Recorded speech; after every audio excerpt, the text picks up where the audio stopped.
यो WhatsApp guys, माझं नाव समर्थ लंके आहे की तुम्ही पाहता माझे ब्लॉग्स. तर हा पार्ट 2 आहे मशरूम व्हिडिओचा. एक नंबर. तरी किती पैसे येत असतील आता खर्च लागला 6-7 हजार रुपये. आणि प्रॉफिट आता पाहू प्रॉफिट किती नाही त्याचा.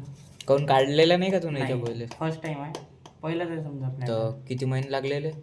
आला 1 महिना झाला आता. 1 महिना. हा. तर ग्रोथ किती होऊ देतं तू? ते तेवढीच होऊ देतं ते तिकडे जे दिसू राहील तेवढी की अधिक? आता हार्वेस्टिंगवर समजा म्हणशील तर हे पण आलेलं हार्वेस्टिंगवर, कारण की कोमोजच आहे ना.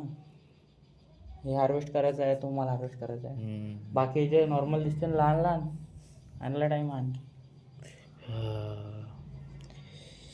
जरा किती काय एवढं काही मी गिनती बी नाही धरली. तरी किती किलो अंदाज? अंदाज मी काय 3-3.5 हजार रुपयापर्यंत पैसे केले याचे, आणि बाकी घरी खाल्लं. घरी खाल्लं असेल कमीत कमी आम्ही 5-6 किलो जास्त. वा, म्हणजे खर्च वगैरे निघला, दुसरं काही नाही. खर्च निघला त्याच्यावरती काही उरलं तर काही नाही मला.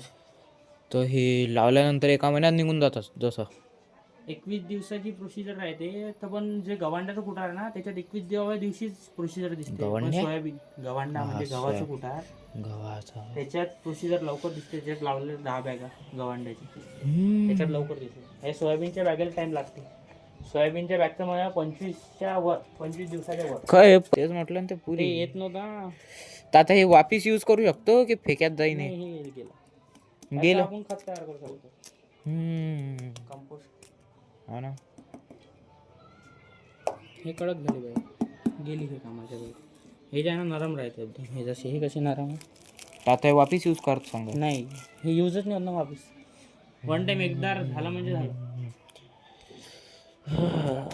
तर चला आजच्यासाठी एवढं, भेटू आपल्या ब्लॉगमध्ये.